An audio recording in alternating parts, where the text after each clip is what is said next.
Good evening, everybody. Welcome to the second edition of the Jewish Art Salon Open Studios online programs.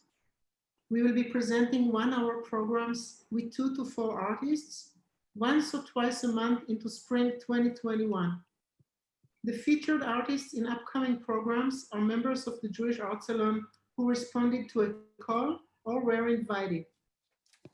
For now, I would like to first thank the Jewish Art Salon for the stage to give us this opportunity to co-curate with Judy Joseph.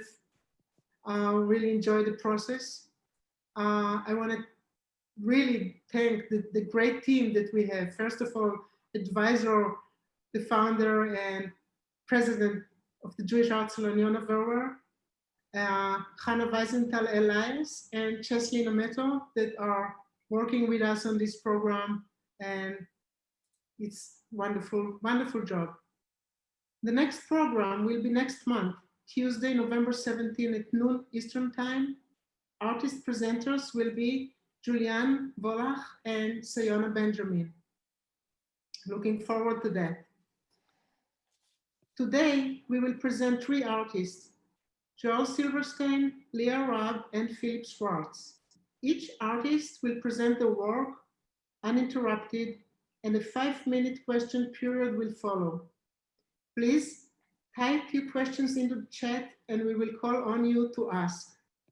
Time is limited, so please be sure you are asking a question. Okay, our first artist today is Joel Silverstein. He is shown nationally and internationally at JADA, Art Basel, Miami, the Van Leer Institute, the Mishkan La'omanut Museum, Israel, the Derfner Museum of Judaica, New York City, the Amstelkirk Gallery in Holland, the Rabbi Ario and Tess Hyams Judaica Museum in Roslyn Heights, New York, and the Jerusalem Biennial 2015 and 2017.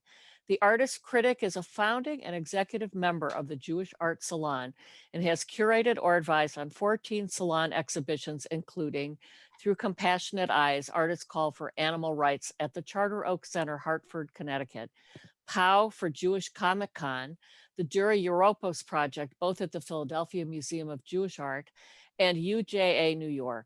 He's presented at CAJM, the Council of Jewish Museums, the Connie Conference of Jewish Art at the 92nd Street Y, and the Association for Jewish Studies Annual Conference in 2019. His work and curated exhibitions are cited in Ori Z. Solt's Tradition and Transformation, 3 Millenniums of Jewish Art and Architecture, and Matthew Bagel's Jewish Identity in American Art, a Golden Age since the 1970s. And Joel, I'm going to allow you now to share your screen. So I just wanted to say, first of all, thank you to Judith and Dorit. This has been an incredibly curated series of talks. And I want to thank my co-artists who are speaking today, Leah and Philip, because they're wonderful people. I know them for a bunch of years already and really wonderful artists. And they're kind of in the same realm of figure and narration. So it's really wonderful talking to them. And I realize I have 12 minutes, so we're gonna go with this. I wanted to bring this up because I did a series, first of all, in COVID. This was a series specific to COVID. At the same time COVID was going on, I had neck surgery, which was pretty severe. So usually people who know my work, I work in large kind of history paintings or even small history paintings with multiple figures and big compositions. I couldn't do that for the last year. And with COVID, everything was shut down, so I was in my house. So I wanted to do a series based on the class that we took. The Salon sponsored a class on Pardes. And I wanted to thank first Richard for organizing that and Rabbi Bellino. This was at the 6th Street Synagogue. It was open to Salon members. There were about 40 people that came pretty much every week. With COVID, that was shut down too and was finished online. And again, it's a difficult a topic to talk about in 10 minutes, but I'm gonna try. So anyway, we studied the idea of Pardes, and Pardes is a sacred garden or grove, and it has great meaning in Judaism. So this is, thank you. So we learned in the class from Rabbi Bellino. For those people that want to check it out later, also the whole class is online, you can look at it. So Pardes is a great subject, and it starts out with an allegorical story. So there were 4 men who were rabbis. And they're all great rabbis in one way or another. So it's Ben Azai, Ben Zomer, Acher, who's called the other, and Rabbi Akiva, who's very famous to the rabbis, okay? First rabbi looks in the grove and he dies right away, boom. Second rabbi, Ben Zomer, goes crazy, he goes mad. The third rabbi called Acher, he destroyed the plants, which they're not sure what that means exactly. It could mean that he went rogue. There's a lot of stories of him becoming a Roman sycophant or a Greco-Roman philosopher, or he destroyed young Jewish minds by planting ideas in their head that study was not good, okay? And the last one, Rabbi Akiva, who's the most famous, went in peace and entered in peace, okay? So the early interpretations of the story were mystical, and it starts out in the 6th century. There's a whole thing of a mystical chariot or Merkaba mysticism, and it's about the kind of mystical experience. Later versions talk about the encounter with God as the 4 modes of interpretation in Judaism. So it's an interesting mix for people who are really Talmudically learned and study. You know, there's 4 levels of interpretation. So it goes from concrete to the 2nd level to allegorical, and then to parallel or anagogic, and then to mystical is the last one, okay? I found that really fascinating. And again, it's a lot of material, but what I found was fascinating that in Judaism, there's this mixture of the really logical and the really mystical. And what I did was I set up a series of, I didn't want to do it as a series of landscapes. So I decided to do it in terms of the human face. And I tried to structure the paintings as a grid of portraits. So they're all portraits. Some of them are personal, of my family. Some of them are imagined, and some of them are taken from history. So I'm going to go, and it goes chronologically in history as well. Okay. How do I go to the, oh, there we go. Okay. So there are more portraits than this. I'm going to show about 20 today, but I'm in the 30s. It's probably going to go up to 50. So, and I'll try to run through these. Again, it's hard for you to imagine this, but each portrait is part of a bigger whole that doesn't exist yet. And it's going to be on a wall in a space that doesn't exist yet. So I'm going to show you some of the individuals' portraits and see where they go. The idea is also there are certain themes in my work using a kind of post-impressionist observation, like a painter who paints regular portraits, but they go from people who I know to people who nobody can ever know. And that's the idea. Okay, so this is a memory portrait of myself at 22, and I'm in a synagogue setting. Okay, so that's the first thing. The synagogue is actually Stanton Street Synagogue on the Lower East Side. Okay, okay. This was used for the advertisement. In the Second Temple period, there was an idea of Sophia or wisdom. In the Christian religion, it's logos. And for Jews, it's linked to the Shekhinah. So this is actually, it's a high school portrait of my mom, actually, who's been gone for many years. And I painted her in terms of, there's a kind of mythological motif of Hebrews being in Egypt and individuating. So it's multiple gods into a singular God, themes of masculinity and femininity in Judaism, and logic and mysticism. These were all done in 2020, except for one of them. Okay, this is a portrait of my dad as the patriarch Jacob. That's my wife behind him, actually holding up a beach towel. I wanted to leave the kind of vestiges of stagecraft or phoniness in the portrait. And again, my father's been gone for many years, but I did him as a patriarch. Okay, next. Okay, this is an imaginary portrait of Elisha ben Abuya, who's called Acher, and he's the rabbi that went rogue. So in Judaism, there's also, for Western Jews, there's a big issue with the relationship of secular philosophy, which is Greco-Roman, and Jewish philosophy, and how Judaism at times embraced Greco-Roman philosophy and culture, okay? So I painted him as a kind of 19th century yeshiva bucha. In back of him is a Greco-Roman temple altar, and that's from Pompeii, okay? There's also 6 palaces in this mystical experience of Pardes that the rabbis write about. They mean a lot of different things. I took them in a very personal way. So this is the first palace. This is Brighton Beach, where I grew up. You can see, sorry, can you see the arrow? There's the parachute jump in the background. There's some swimmers. And the first level is shame. So it's like different levels. This is kind of like in the throes of the divine experience, you go through all these kind of like transformations. Okay. This portrait of my wife, it's just a straight portrait. And again, it goes from like the kind of my personal circle to out there. This is a portrait of my son, Jake, as the Jewish paradigmatic artist Bezalel. If you look in the background, there are Egyptian giant statues, and he's wearing a Spider-Man t-shirt. Okay. This is the young Miriam from the Bible. It's a memory portrait. And I represent Miriam twice. There's a couple of times I use either matriarchs or female prophets or female personifications. Again, I kind of feel that the feminine aspect in Judaism is very important and very strong. It's only recently that people have been talking about that. But I guess growing up as a Jewish kid, those things were always important to me. So, and Miriam is an important character. I'll show you in a later portrait of her. Okay. This is the second palace, Self-Loathing. It's from a photograph from the Outer Limits. And it's a black and white photo that I interpreted in full color in an expressionistic style. This is Miriam at the well. For those of you that participated in the 2017 Biennial in Israel, the issue of water is very important. And water in the rabbinic tradition means Torah or learning.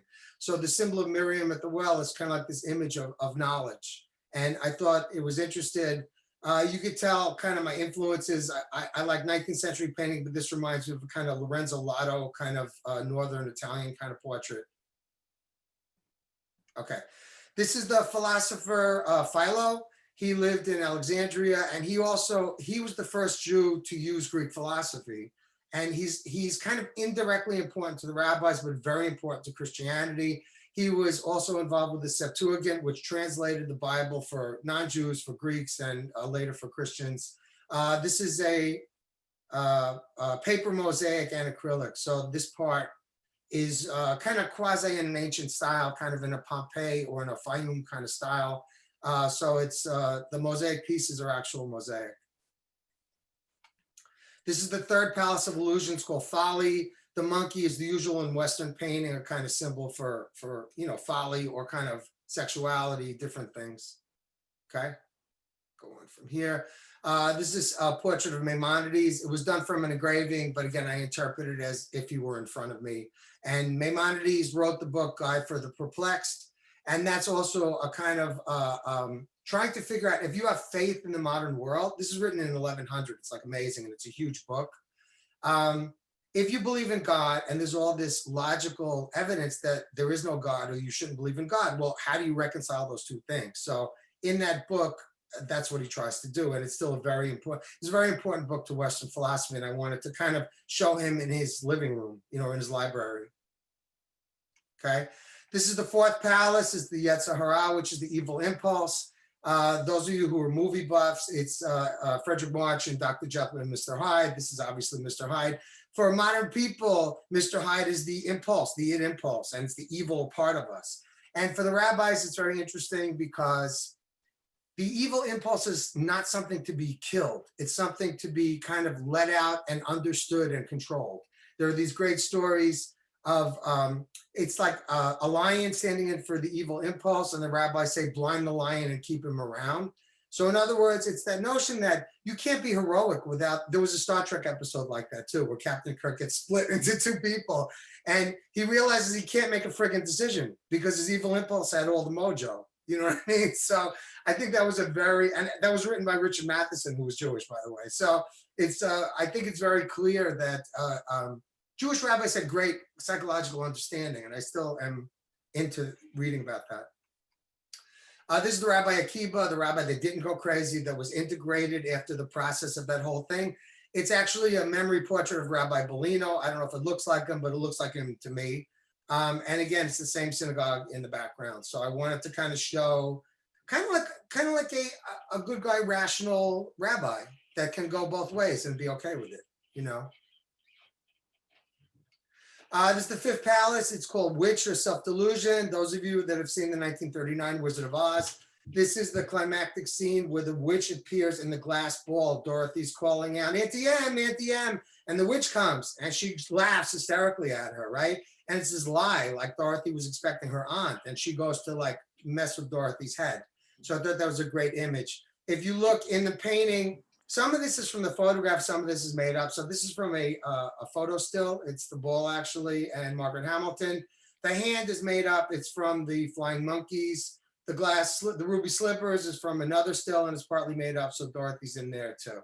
Joel, again, I just want to let you know you're over 12 minutes. Okay, so okay, I'm gonna, okay. if you can wrap Michelangelo up. as Bezalel, so he looks like a rabbi.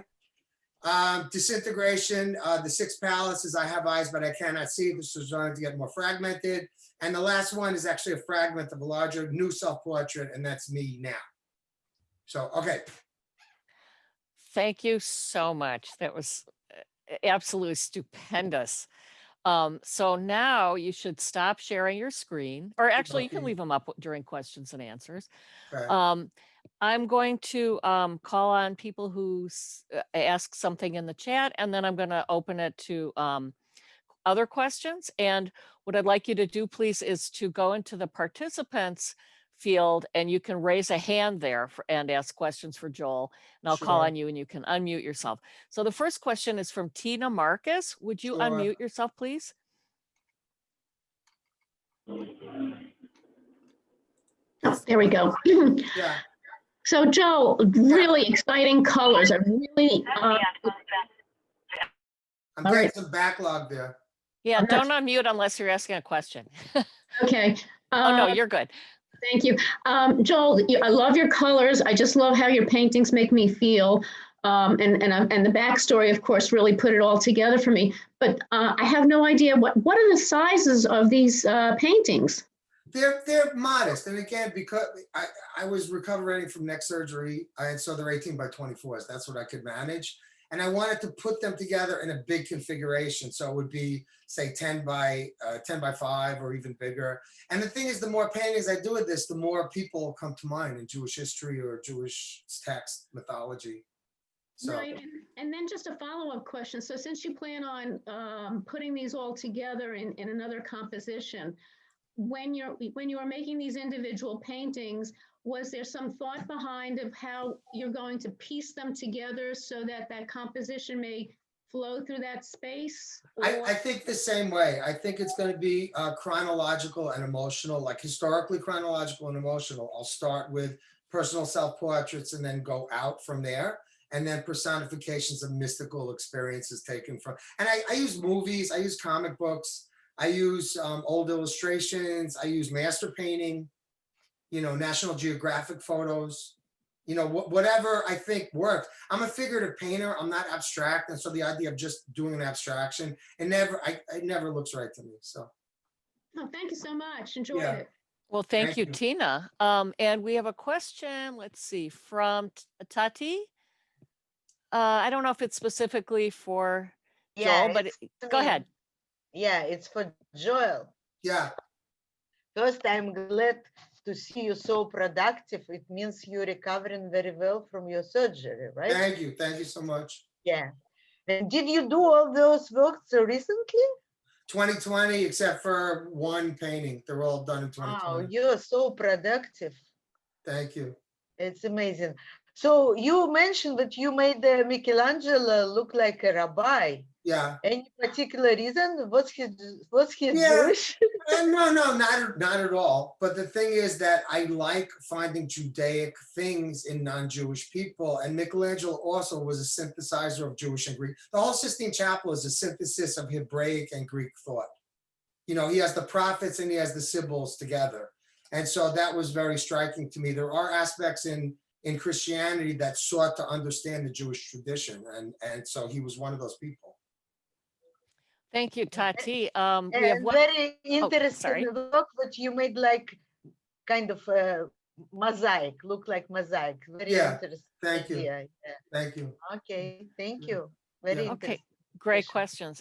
We've got one more question for Joel Sure. from Elizabeth. Please unmute yourself and go ahead.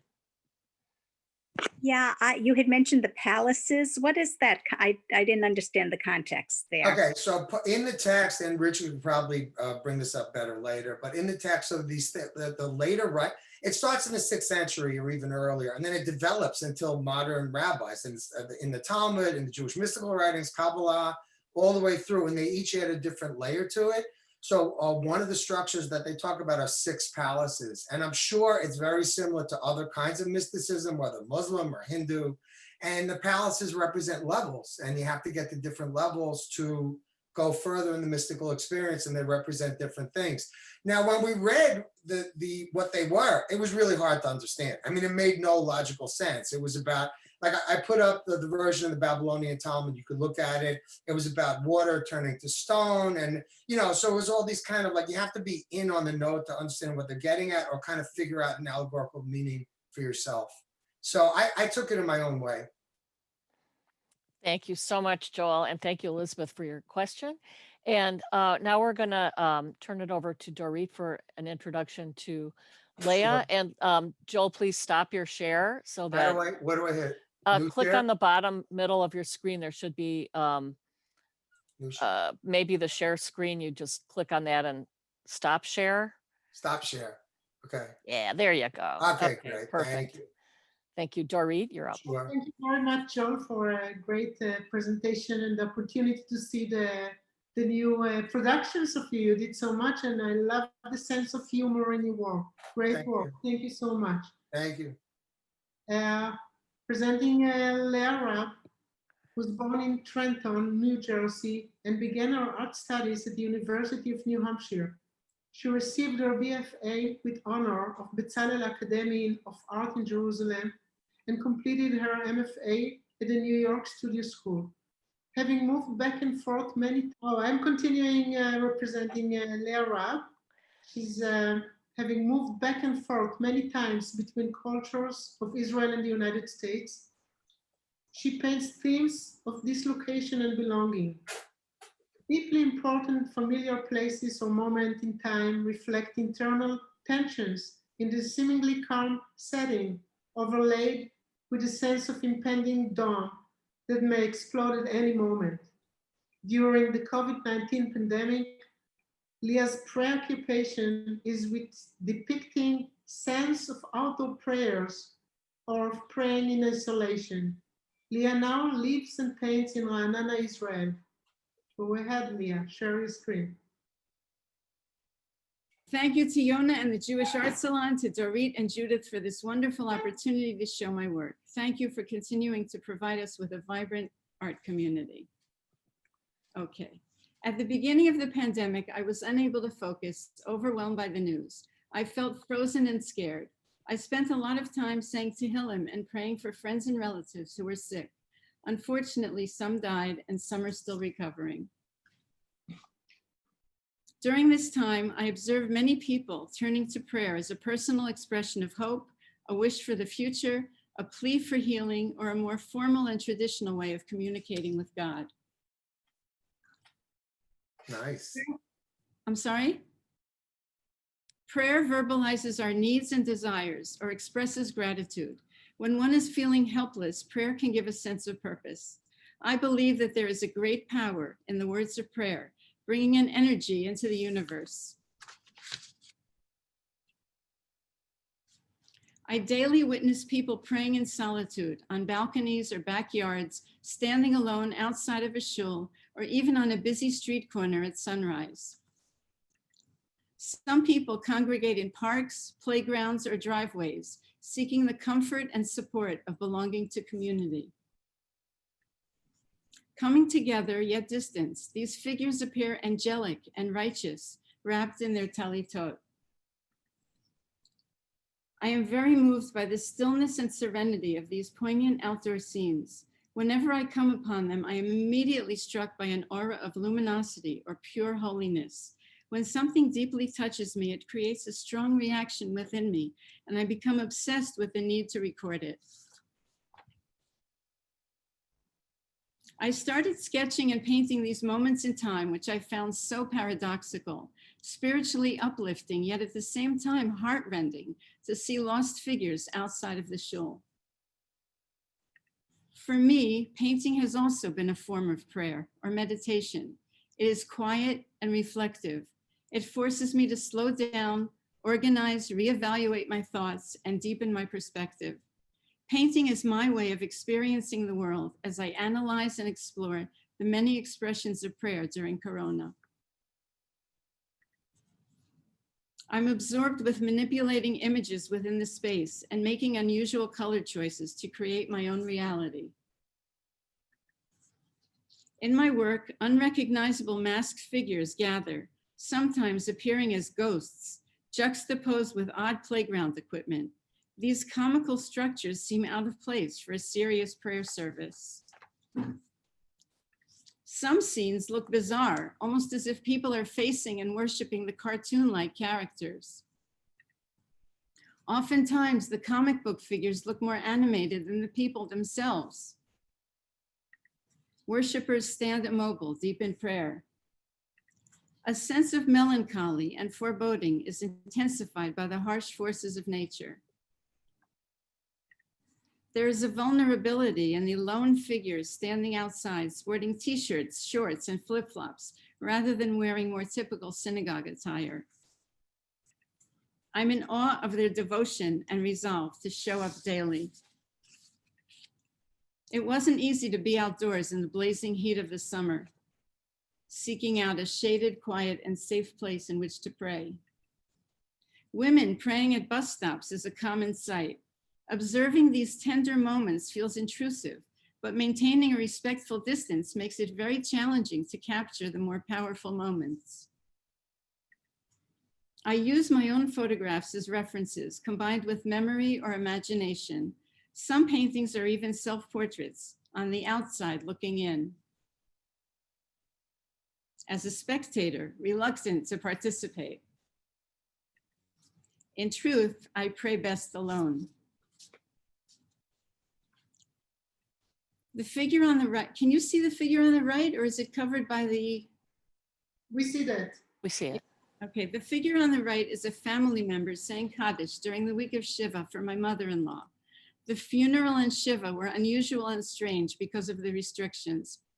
During this year of mourning, it is difficult to find a safe minyan where the family can say Kaddish comfortably. Again, I'm hesitant to invade their privacy during prayer. This is a friend of mine, a woman saying Kaddish in an all-male minyan. She gladly gave me permission to approach and even to participate. Prayer can be calming and comforting during the uncertainty and confusion we now live with. It can be strengthening or even celebratory when we sing, especially in unison. On Pesach, it was uplifting to sing Manishtana on our porches, apart from, yet together with our neighbors in Ranana, when we couldn't be with our children. I experienced many stirring moments on Rosh Hashanah when our shul was closed. People gathered outdoors in the courtyard for Tikiyat Shofar.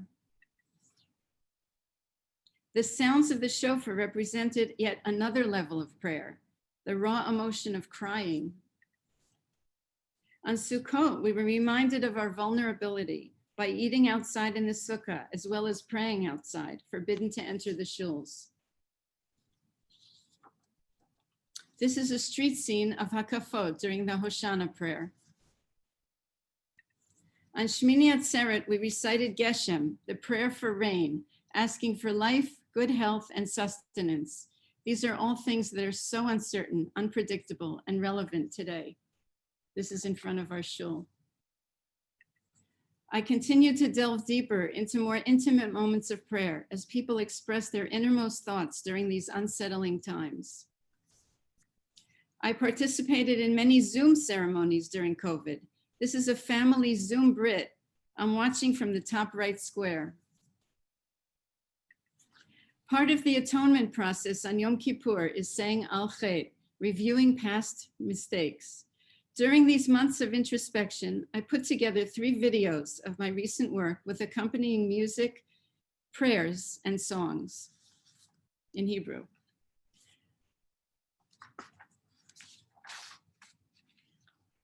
The 3 videos are on my website, where you can also view earlier work of mine.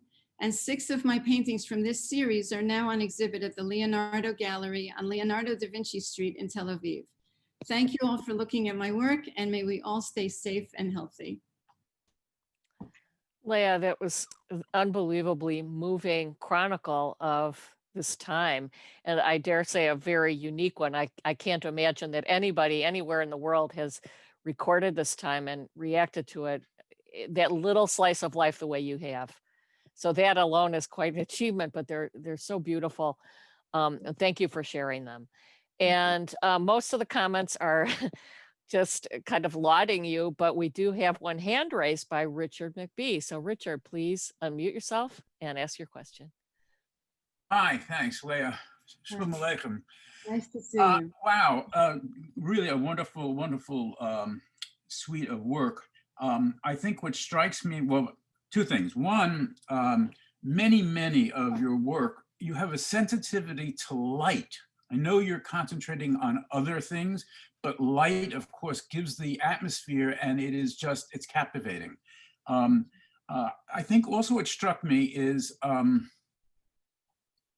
you put us all in a very different world from my perspective, okay? I spent all the time you were in Israel working on those, I spent in the country with no one around.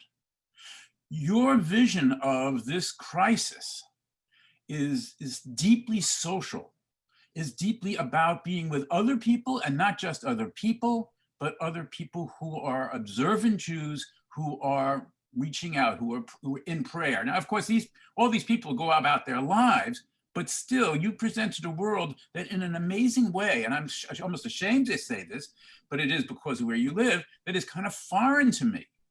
You know, I mean, you're in a world, I'm assuming you're in Renana, right? Yes. Renana is probably predominantly observant. No, No, it's really. a big mix of everybody. Right. Well, but it certainly feels very much like you're in an observant world, and it's both. It's perplexing. It's inspiring. It's really an astounding view into something different, and makes me want to move to Israel. Anyway, that was not a question.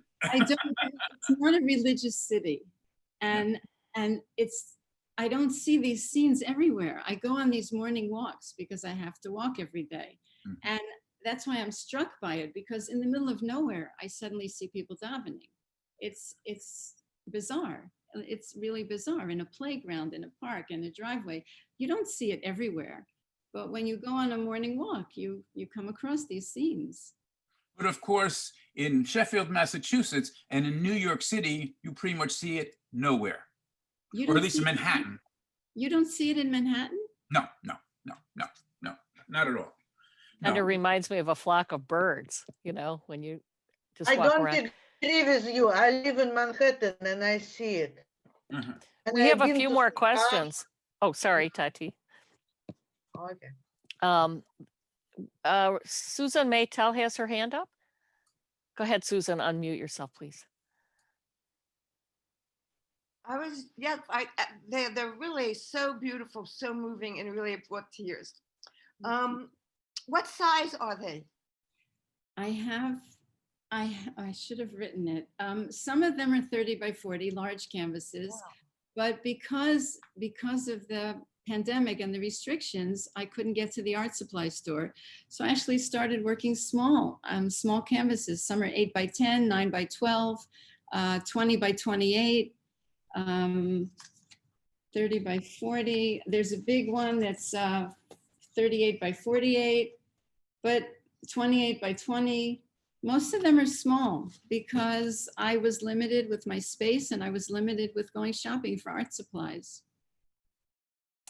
Thank you, Susan. Hedy Abramowitz, would you unmute yourself, please, and ask your question? Yeah, hi, Leah. Hi. Congratulations on a great presentation and really amazing artwork when they're seen all together. It's very powerful.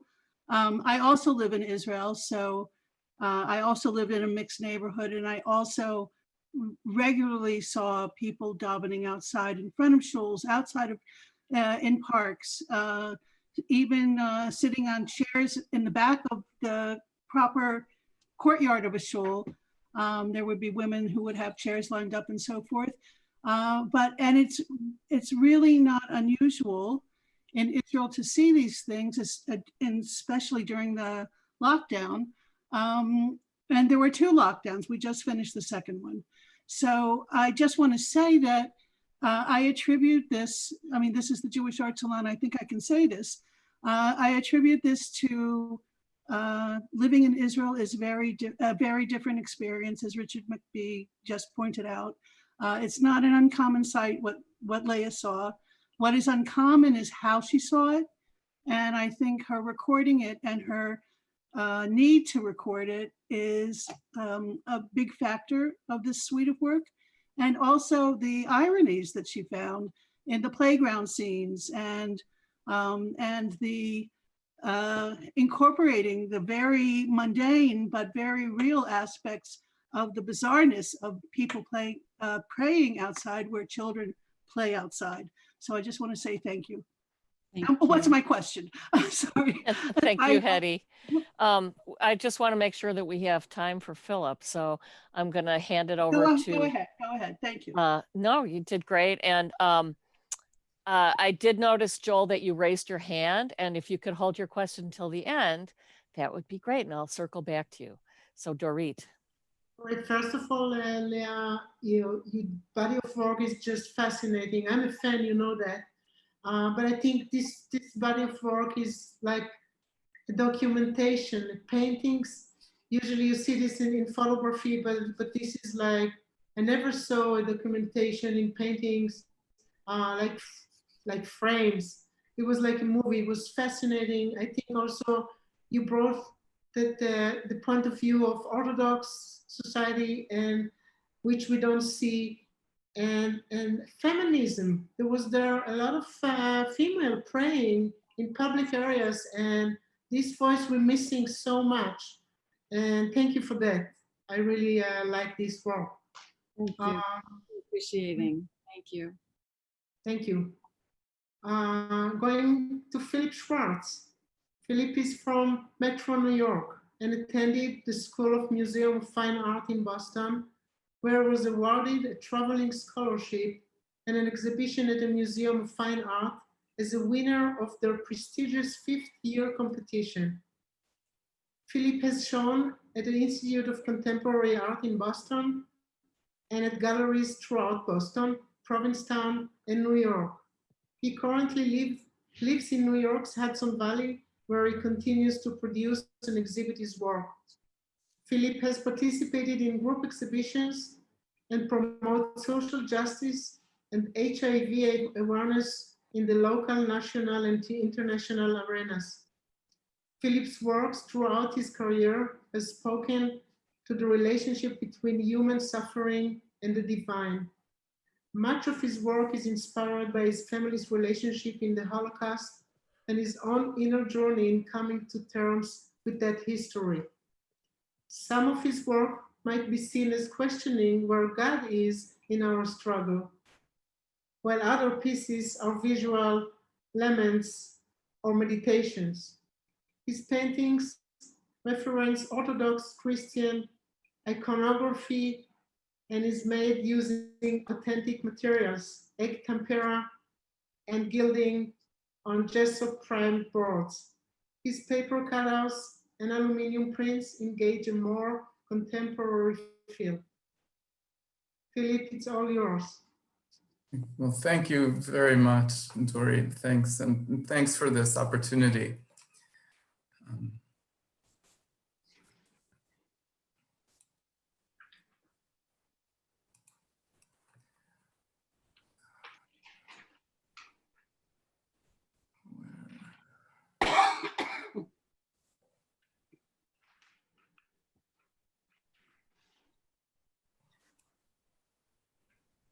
So I'm starting here because this is where I was when really the pandemic became clear to me, where it really became obvious that things had changed and weren't going back anytime soon. We were, my husband and I were at the opening for Dorit's I Am an Immigrant show, and it was a wonderful occasion, but it was just very obvious that things had changed. There was no hugging or kissing or anything. There was still no social distancing, but we were definitely uncomfortable. And during the visit to Berlin, I went to the new synagogue, which is partially rebuilt. They did not rebuild the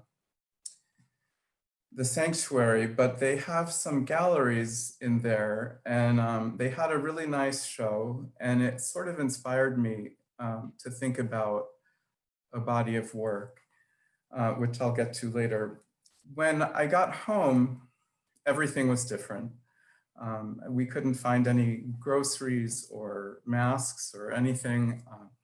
I learned to sew. I ordered a sewing machine online, which took a while. And I took some YouTube tutorials. I learned to sew masks, and I decided to learn to make caps too, so I could look a little dapper through the pandemic. I made some combination sets of masks and caps. And this was one of the cutouts that I made when I got home. And it's based on a photograph of a young rabbi. It's a studio portrait that was taken, the photograph is a studio portrait that was taken in the very late 30s. And it's the kind of thing that I was envisioning, for a show at the, in a synagogue setting, in the gallery at a synagogue kind of a setting.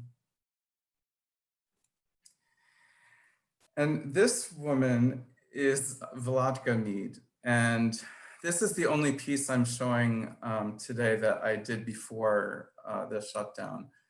And when my sister-in-law saw this cutout that I did, she Googled her and got her book. It turns out, wrote a memoir called On Both Sides of the Wall. I knew she had been very active in the resistance in the Warsaw Ghetto, but her memoir is incredible. She was just an incredible heroine. She provided arms to the Warsaw Ghetto. This cutout is based on the photograph she used for her false documents to pass as an Aryan. And she was very active all over Poland during the war, supplying money and goods to Jews who couldn't pass as Aryan. And she also was the person who supplied the recipe for Molotov cocktails to the resistance fighters within the ghetto. So I just admire her so tremendously. And she didn't die until the 2000s at some point. So she lived a very long, fruitful life.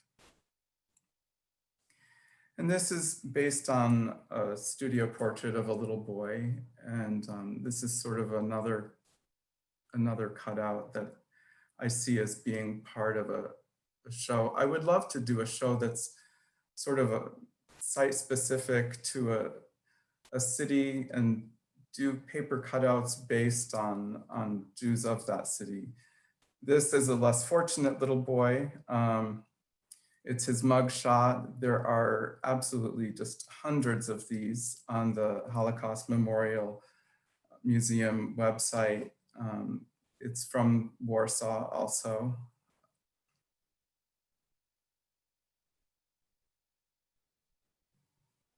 Warsaw is distinctive in that the Warsaw Ghetto was incredibly well documented. There are many photographs. This is another photograph, a cutout based on another photograph from the Warsaw Ghetto, an elderly woman begging. I think that there are just so many poignant photographs from there. It's incredibly moving. This little boy fascinated me because there are probably a dozen photographs of him in these sleeping poses. And I say they're poses because it's clear to me that he was told to pose in these different positions and in different locations around the ghetto. And in some of them, you can see in some of the photographs of him, you can see a hat behind him. And what that tells me is that the photographer was German because Jews were forced to remove their hats when they were in the presence of an Aryan.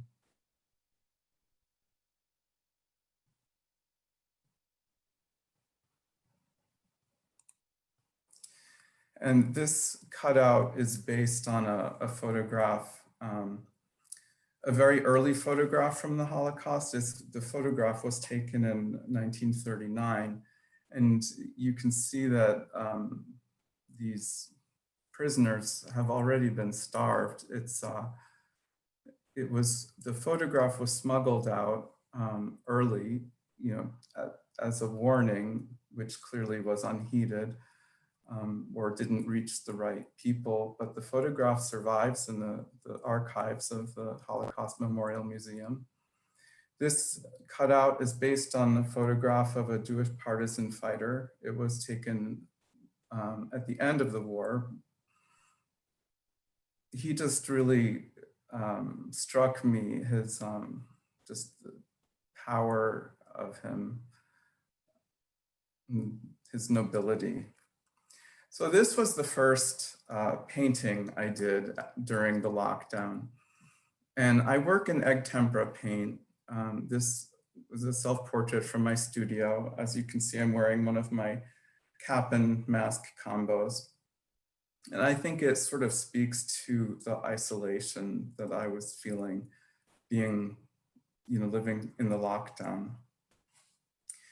So my sewing skills improved and I made this vest and cap set. I did it really as a gardening vest, but when I finished it, it felt very sort of paramilitary. And I sort of took on this character and I felt like, I wanted to pose as a character of a partisan hiding out and waiting for my next move or the next orders. And so this is more of it's almost like it's a self-portrait, but it's a portrait of someone else.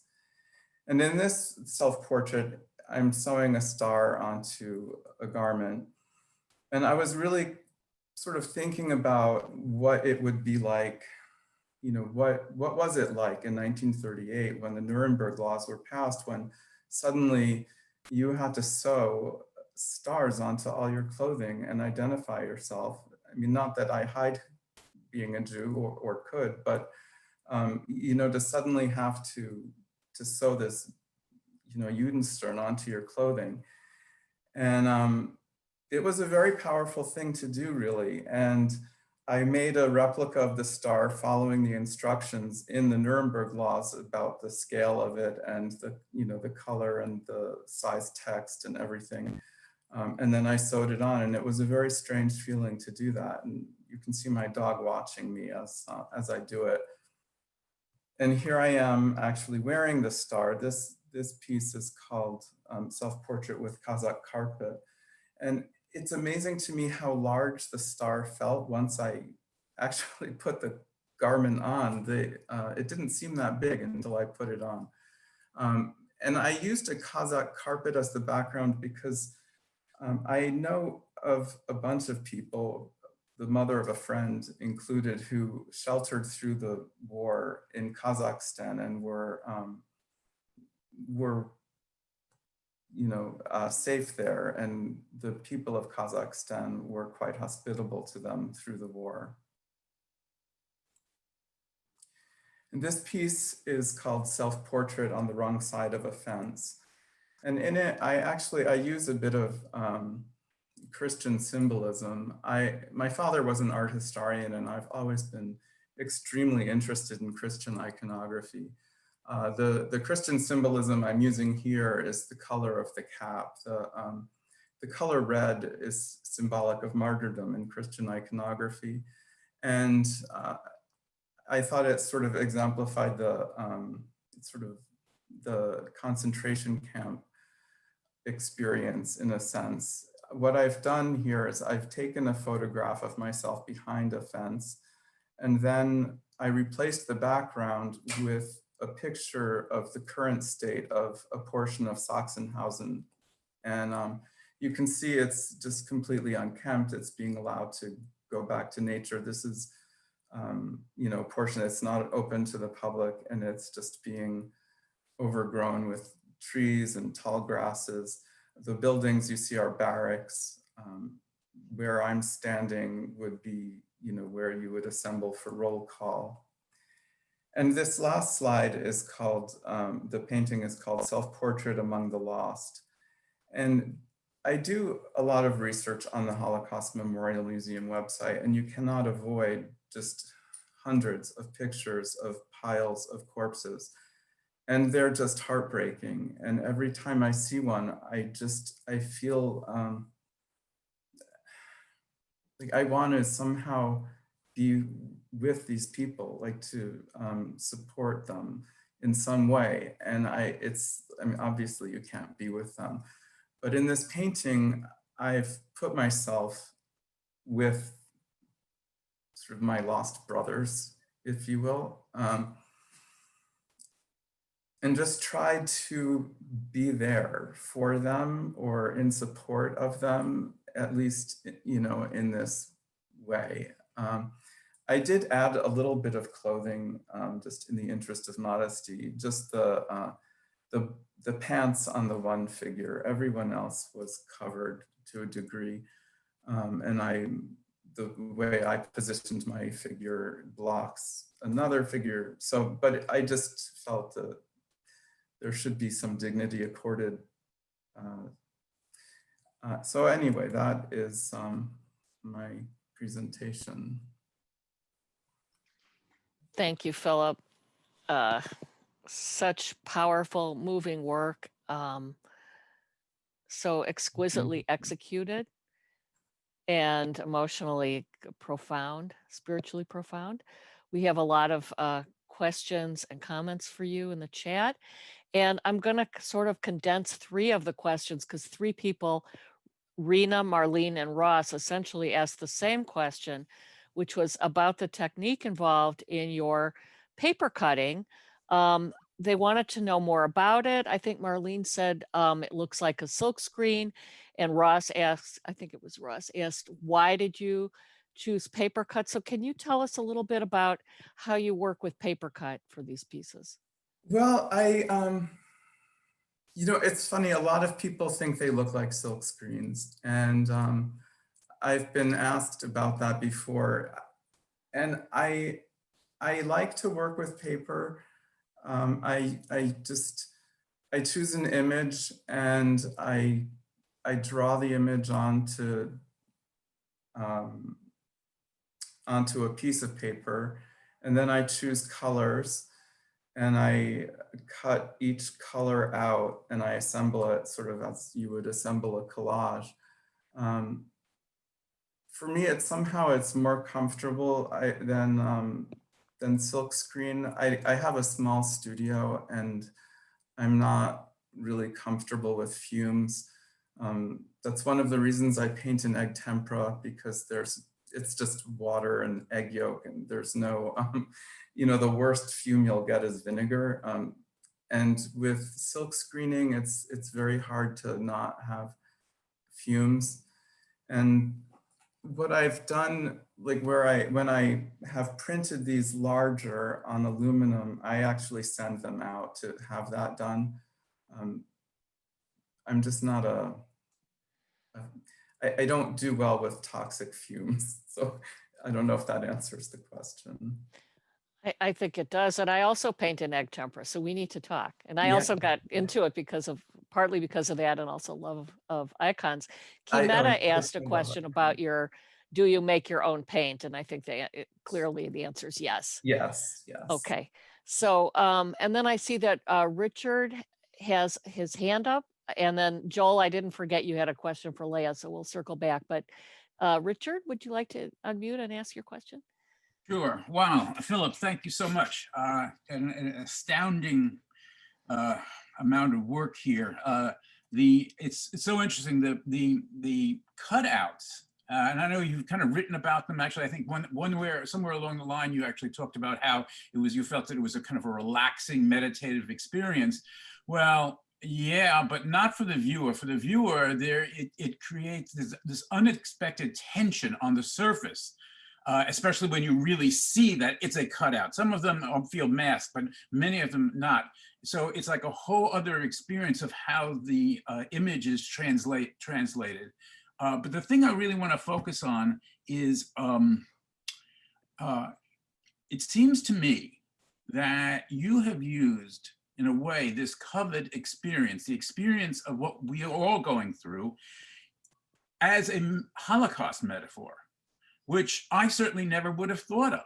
So tell me if that's in fact really intentional. And secondly, the other thing that's kind of obvious, but it's really quite brilliant, is essentially the self-portrait as social commentary. So maybe address those two things, would you? Yeah, well, I think that, you know, the lockdown, it almost felt like going into hiding to me. And I think that evoked a lot of feelings that made me think about the Holocaust even more than I usually do. And I think about the Holocaust a lot. So yes, it did bring that up for me a lot.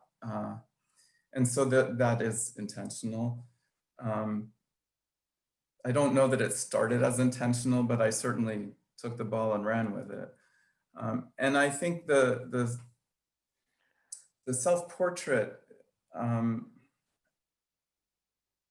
you know, I'm very comfortable using self-portrait for several reasons. One is that I'm okay with making myself look, you know, look bad, let's say.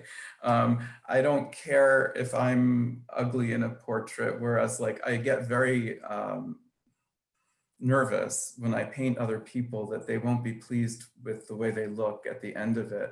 And I tend to paint overly flattering portraits of people. And I don't do that when I paint myself. So it's, I feel like I'm my, not to flatter myself, but I'm my best model because I'm most comfortable painting myself. And I get very nervous painting other people. Let me just mention that I mean, many of them are really powerful, but the two, especially where you're sewing on the Star of David, and then the second one in front of the carpet, but sewing on the Star of David is, you've pulled together things that are so unexpected.